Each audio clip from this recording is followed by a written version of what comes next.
curva da gigante è la base di tutte le curve, però è tutt'altro che facile. È la prima curva che si impara perché è la curva più naturale. Potrebbe essere considerata la curva perfetta. Quando mi viene la curva fatta bene è come se non andassi piano, come se fossi in totale controllo del mio corpo, come se nessuno potesse spostarmi o influire con la mia discesa. Il concentrato di quello che è l'essenza del movimento plastico, morbido, quindi la classica pennellata sulla neve. Cioè, in teoria fare la curva da gigante è facile, cioè in testa ce l'hai sempre, poi eseguirla è un'altra cosa. Come qualsiasi curva comincia da una curva precedente, perché parliamo di curve collegate. L'inizio della nuova curva è sempre un inizio molto forte. Cosa vuol dire? Lo sciatore deve cercare nel più breve tempo possibile, nei minori metri possibili di traiettoria curvilinea, di trovare una buona deformazione del suo sci. Quindi questo esterno forte, questo sci che entra violentemente in curva è quello che fa rendere al massimo poi tutte le altre fasi della curva. Io sfrutto tanto l'ingresso curva con tanti angoli, quindi non mi butto dentro, perché non è un buttarsi dentro, ma è un cercare lo spigolo subito dall'inizio.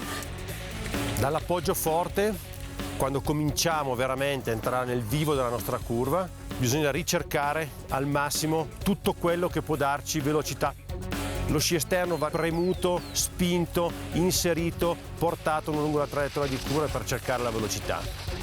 Lo sci fa il suo corso, nel senso che lui risponde al mio primo impulso, da lì in poi io in realtà adesso sto cercando di spingerlo, cerco di spingerlo, però è quasi sbagliato perché alla fine mi dà troppa risposta lo sci, quindi bisogna solo, secondo me in questo momento è proprio prendere lo spigolo e poi far fare la curva allo sci e avere un bel cambio alla fine.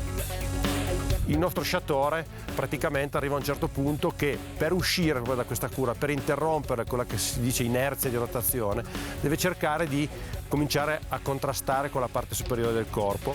Vediamo idealmente una dissociazione, quindi la parte sotto, i piedi continuano a fare la curva, la parte sopra va a ricercare invece la curva successiva. È un po' come una danza, quando trovi il ritmo poi viene tutto più facile.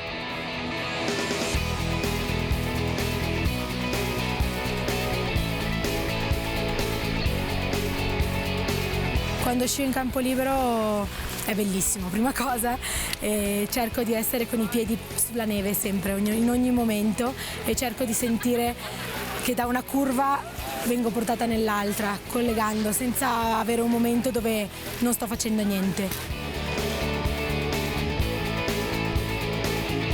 Con i pali è differente. Se magari la distanza è troppa, c'è un momento dove ogni tanto non so bene cosa fare, o se è troppo stretto sei costretto a girare un po' i piedi, non puoi fare la linea che vuoi tu. Però la mia ricerca è sempre quella del campo libero, alla fine cerco sempre di essere con i piedi attaccati a terra, di avere una risposta continua dallo sci e quindi di aumentare la velocità mano a mano che vado giù. Non esiste una curva perfetta, ma in realtà ognuno crea la sua curva perfetta. Ognuno è veloce a modo suo. L'importante è trovare la propria sciata, la propria curva e riuscire a essere efficace con quella.